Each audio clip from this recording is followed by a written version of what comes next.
Alo, Trà Vinh xin chào các bạn. Hôm nay thì mình chia sẻ một cái món bánh thuẫn nha. Hai cái cách làm bánh thuẫn hấp và bánh thuẫn nướng kiểu miền Tây. Rất là dễ luôn, bánh thì nhẹ tên, bông xốp, thơm ngon lắm. Dễ làm, lần đầu là các bạn đã thành công ngay luôn á. Bây giờ thì mời các bạn mình cùng xem video để biết cách làm luôn nha. Đầu tiên thì mình dùng ở đây 3 cái trứng vịt ha. Mình cân lên luôn cái phần vỏ trứng là 200g á. Trứng vịt hay là trứng gà gì cũng được. Bên đây là mình dùng 200g đường cát trắng thì cái loại nhuyễn nha. Mình có thêm một miếng chanh, một chút xíu muối rồi thêm vani cho nó thơm nữa. Và 200g bột mì cái loại mà thấp protein á thì mình dùng ở đây là chỉ có 8 protein thôi, càng thấp thì bánh nó càng xốp ngon. Trước hết thì các bạn sẽ chuẩn bị khuôn. Mình dùng cái khuôn nhôm nhỏ rồi cái mình quét sơn lớp dầu mỏng á. Các bạn sẽ chất cái phần khuôn vô hết vào trong cái xửng hấp. Rồi bây giờ bắt đầu làm bột nha. Đầu tiên thì các bạn sẽ đập hết 3 cái trứng vịt, mình cho hết vô luôn, không có cần phải tách lòng ra riêng giống như bánh bông lan. Bánh thuẫn thì đặc biệt nhất đó chính là dùng trứng vịt để tạo cái độ béo ngon và đậm đà cho bánh. Rồi bây giờ các bạn cho muối vô. Chanh sẽ giúp cho khử cái mùi tanh của trứng, giúp cho cái bánh nó nở tốt hơn. Rồi bây giờ mình sẽ dùng đây là cái đánh trứng bằng tay. Mình sẽ đánh với tốc độ số 1. Đầu tiên là chủ yếu đánh cho phần trứng thì nó tan cái ha. Cho nó tan ra cùng với muối và chanh á. Cho chanh thì các bạn cho khoảng 1 muỗng cà phê nước cốt chanh thôi, không có cần phải cho nhiều quá đâu để khử mùi trứng. Mình đánh chút xíu thì mình thấy nó có bong bóng rồi nè. Bây giờ mình sẽ cho đường vô từ từ. 200g đường cát thì các bạn chia nhỏ ra, mình cho vô một lần khoảng chừng 2 muỗng canh thôi ha. Để cho nó nhanh tan á, và vẫn để số 1. Cho hết phần đường vô cuối cùng, rồi bây giờ các bạn đánh cho đường nó tan ra một cái. Khi đường mà tan hết thì mình cho lên cái mức tối đa, có 7 số. Tùy theo cái máy mà có số nào cao nhất thì các bạn cứ đánh số cao nhất. Mình đánh vậy nè, khoảng 5 đến 7 phút á. Đánh đến khi nào mà các bạn thấy cái trứng của mình nó nhạt vậy nè ha, và nó bong á. Khoảng 7 phút mình đánh tốc độ cao. Cho hết 2 ống vani vào trong bột. Công thức này thì mình không có cần dùng bột nở nha. Các bạn cứ trộn sơ sơ lên cái ha, cho nó thơm. Múc cái phần bột vô, mình đánh tốc độ chậm để cho đừng có văng bột tùm lum á. Cứ múc từ từ vậy nè, rồi các bạn trộn cái loại bột mì số 8, hoặc là nếu mà mua theo ký thì các bạn mua cái loại bột mì ngang á, cũng ngon luôn ha, giống như là làm bánh bông lan vậy đó. Hồi xưa là làm bằng bột mì ngang là mua theo ký không à. Trộn bột cho đều xong thì các bạn dùng cái phới mình quét xung quanh. Bột nó còn dính cái thau thì mình quét xuống luôn nha. Bột vậy là được rồi đó. Và để kiểm tra thì các bạn nhỏ bột vào trong cái chén nước nó nổi lên trên mặt thì bột của mình nó mới nó nở được. Còn nếu mà để vô chén nước mà nó không có nổi là bánh nó bị chai. Mình sẽ múc vào trong những cái khuôn nhỏ. Nhà có khuôn nào thì các bạn dùng khuôn đó ha. Bột đã đạt rồi thì mình dùng cái khuôn, cái chén hoặc là cái ly gì mình hấp cũng được luôn. Hoặc là cho vào những cái khuôn giấy cũng được nữa. Dùng chanh nè, các bạn lấy mình nặn ra, mình gạch cái đường chữ thập lên trên cái mặt bột. Rồi bây giờ sẽ đem đi hấp ha, nhớ bắt sẵn nồi nước sôi. Nước đã sôi sẵn thì các bạn đậy nắp, mình hấp lửa cao trong vòng 12 phút. Quay qua bên đây thì mình dùng cái khuôn nướng, quét sơn lớp dầu. Khuôn này thì trong kênh mình cũng có bán luôn á. Các bạn làm nóng khuôn rồi cái mình sẽ gót bột vô. Đừng có cho nó đầy quá nha, đầy quá hồi nó tràn ra, tại vì bột của mình nó còn nở nữa đó. Mình múc vô hết. Đây là cái khuôn chống dính á. Nhớ để lửa thiệt là nhỏ ha, mình nướng bếp ga luôn á. Còn nướng bếp than á, thì các bạn á, có thể để than lên trên cái mặt luôn. Rồi bây giờ mình sẽ đậy nắp lại nè. Nướng chút xíu khoảng 5 phút là nó chín. Nhớ canh lửa thiệt là nhỏ. Wow, thơm quá chừng luôn. Thơm cái mùi vani á, kết hợp với nó nực nồng cái mùi bánh bông lan luôn các bạn. Nó chín vàng vậy là được rồi nè. Mình nướng có một mặt ở bên dưới thôi à. Nó nở phình ngon quá. Bây giờ sẽ lấy nó ra ha, rồi cái mình nướng tiếp cái phần bột còn lại. Bánh thuẫn hay là bánh bông lan, một món bánh truyền thống miền Tây, đơn giản chỉ với bột và trứng, đường, 3 nguyên liệu thôi, không có cần bột nở. Bánh của mình thành phẩm rất là xốp luôn, nhẹ tên và nó thơm phức à. Bánh mà các bạn làm á, trứng nó không có nở á, là khi mà nướng lên nó chai, nó sẽ bị tanh. Còn mà mình nướng lên nó thơm á, là cái bánh nó thành công và nó xốp. Bánh này á, là mình làm á, tỷ lệ vậy là đúng theo cái kiểu miền Tây luôn nha. Vị ngọt rất là đậm đà và béo, thơm nữa. Mình làm trứng vịt á, nên là béo hơn trứng gà. Màu sắc cũng hấp dẫn. Độ ngọt, độ thơm rất là đậm đà luôn. Ăn no luôn các bạn, mà nó không có bị nghẹn đâu. Quay qua bên đây tới cái bánh hấp. Đủ thời gian á, thì các bạn tắt bếp ha, rồi cái mình hãy mở nắp nhẹ ra. Đừng có mở mạnh quá nó sốc nhiệt. Bánh nở bung cánh luôn nè. Hồi nhìn hấp dẫn quá trời luôn. Bánh càng nở vung cao bung cánh thì bánh nó thành công nhiều. Lấy bánh ra, vẫn còn nóng nóng á. Bánh nó thuận, thích hợp nhất chính là mình cúng khai trương nè, cho công việc nó suôn sẻ, nó nở phình. Nên là chọn cái bánh nào mà thường là bánh thuận, bánh bông lan hoặc là bánh bao. Bột nó càng nở phình ra thì công việc của mình nó cũng thành công, nó cũng nở phình ra luôn ha.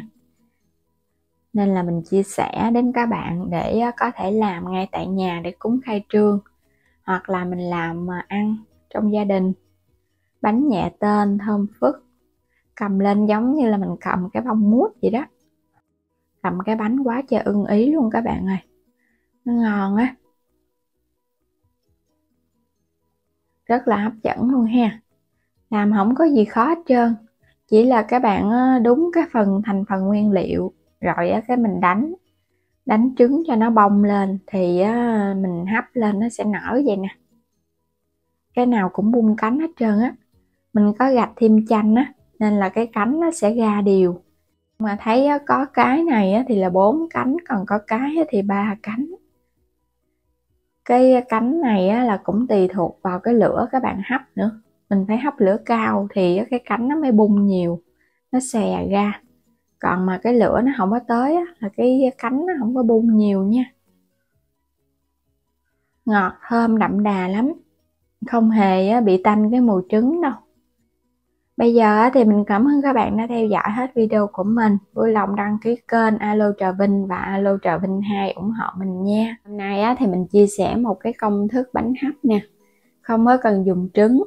Bánh bông lan hay là bánh thuẫn không có cần dùng trứng, cho nên là mình ăn chay được luôn nha. Bây giờ thì mời các bạn mình cùng vào bếp để thực hiện luôn nè. Đầu tiên là mình dùng 200g bột mì nha, cái loại thấp protein á. Bên đây là mình có 150g đường, là bánh này nó sẽ ngọt đậm đà. Thêm phần chanh nữa, để chút nữa mình cho vào bánh. Chút xíu muối cùng với dầu ăn nữa nha. Và đây là 2 muỗng cà phê baking powder. Đây mình dùng cái loại này, bột nở, dùng cho bánh mì hoặc là bánh bao. Và 200ml sữa đậu nành. Mình sẽ lấy hết cái gói sữa đậu nành này, thì cái loại này mình cho vào trong bánh nó sẽ tạo thêm cái độ xốp ngon và nó tăng thêm cái mùi thơm cho bánh á. Chanh thì các bạn dắt vào đây khoảng 1 muỗng cà phê thôi nha. Và mình cho muối vào. Tiếp theo là đường nè. Nếu như thích ít ngọt thì các bạn giảm đường lại, nhưng mà đường nó cũng tạo ra cái chất lõn á. Nếu mà giảm đường thì cái bột của mình nó sẽ hơi đặc, cho nên là các bạn nếu giảm đường thì cái công thức này sẽ giảm lại chút bột cũng được nữa.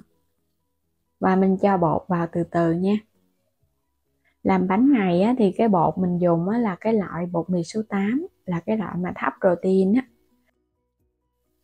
Nếu mà cái loại mà cao protein quá thì nó sẽ không được xốp nhiều á.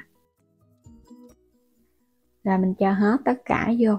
Sau đó thì cho tiếp phần bột nở vô luôn nha. Bột nở các bạn nhớ là mình dùng cái baking powder, chứ đừng có dùng cái loại baking soda. Mình trộn từ từ thì mình thấy cái hỗn hợp bột của mình nó quyện vậy nè. Không có dùng trứng, cho nên là các bạn không có cần dùng đến cái máy đánh trứng, mà mình chỉ cần dùng cái phới lòng tay mà mình trộn thôi. Trộn cho nó đều tất cả. Thì bột của mình nó sẽ sệt sệt nha, đừng có lỏng quá. Nếu mà lỏng quá là bánh nó không nở ngon. Vậy là nó ngon rồi đó. Bột sau khi trộn xong là mình có thể đem đi hấp được luôn rồi. Mà mình không có cần phải chờ cho nó nở đâu. Mình trộn trong thời gian mình trộn là nó nở rồi. Bây giờ thì mình sẽ gót qua bên cái túi này. Mình chia ra làm 2 phần nha. Một phần là bột màu trắng, còn một phần là mình cho thêm màu xanh lá dứa. Trộn lại cho nó quyện đều, tạo cái bánh 2 màu nhìn cho nó bắt mắt á. Còn nếu các bạn không thích thì mình cũng có thể dùng một màu thôi. Mình cũng cho cái phần này vào trong cái túi luôn. Có một chút màu lá dứa thì nó nhìn nó cũng đẹp con mắt ha. Cuối cùng là cho một chút dầu ăn vào. Mình dùng cái khuôn này là khuôn nhôm. Các bạn quét sơn lớp dầu mỏng mỏng thôi ha, để chống dính á, chút bánh hấp xong nó không có bị dính khuôn. Rồi bây giờ mình sẽ gót cái lớp đầu tiên, lớp bột màu trắng. Cho vào trong túi, vậy các bạn bóp ra nó cũng dễ nữa. Nó không có bị chảy tùm lum. Gót đều hết theo một lớp ở bên dưới. Rồi tiếp theo là cái lớp bột màu xanh nè. Mình chia ra 2 lớp vậy á, chút nữa hấp chín cái bánh của mình nó cũng sẽ thành 2 lớp. Cứ gót đều vô vậy nè. Có nhiều bạn hỏi là mua sản phẩm ở trong kênh đó, thì các bạn cứ bấm trực tiếp vào cái ảnh kênh nha, rồi cái chuyển đến cửa hàng là sẽ ra sản phẩm mà lựa chọn. Còn mà các bạn muốn mua trực tiếp ở trong video thì mình bấm vào trong cái phần mô tả video, mình cũng có để cái đường link sản phẩm. Lớp màu xanh ở trên cùng nè, mình gót đều nha, nhớ là cái khuôn phải đầy thì bánh của mình nó mới nở ngon. Chanh thì các bạn sẽ thoa vào trong cây tăm nè. Các bạn vẽ lên trên cái mặt bánh. Mình vẽ cái hình chữ thập thì chút nữa cái bánh của mình nó nở ra theo cái đường này nè. Nó sẽ bung cánh, nhìn nó đẹp hơn. Còn nếu không có vẽ cái chữ thập thì cái bánh nó chỉ nở vuông cao mà nó không có bung cánh. Tắt sẵn nồi nước sôi nha, hãy cho bánh vào hấp. Thì bánh này các bạn nhớ mình phải hấp lửa cao. Mình hấp 10 phút. Đủ thời gian thì mình tắt bếp luôn. Chờ 1 phút thì các bạn hãy mở nắp nhẹ ra ha. Bánh nó sẽ không có sốc nhiệt. Bánh của mình nở ngon quá chừng luôn nè. Nó nở theo cái đường bung cánh hồi nãy mà mình khắc cái chanh á. Ngon quá. Thơm cái mùi sữa đậu nành đó các bạn. Đó, cái bánh nào nó cũng nở vuông hết trơn. Giống y như cái bánh bò bông luôn.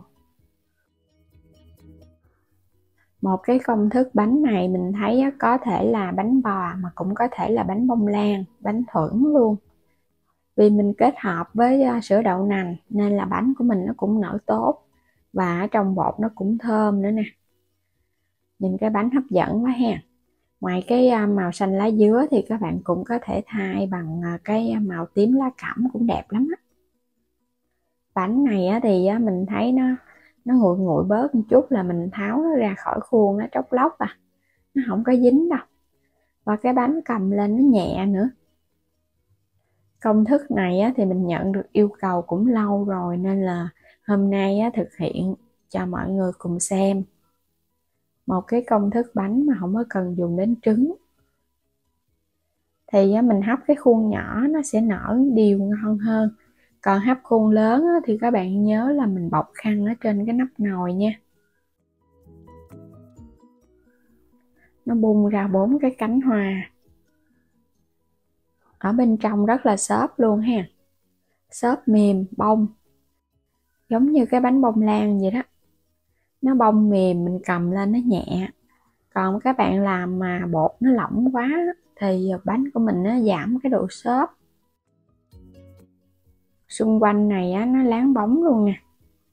Nở đều cao. Và nhớ là mình phải hấp lửa cao nha, bánh nó mới nở ngon. Có màu xanh và màu trắng pha lẫn.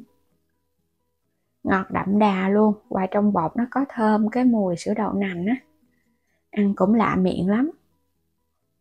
Bữa nào các bạn cứ làm thử ha, có sữa đậu nành mình làm cái món bánh này đi. Ngon lắm. Còn nếu mà thích béo thì mình làm bằng nước cốt dừa. Ngọt đậm đà, thơm phức luôn, bánh thì mềm tan trong miệng.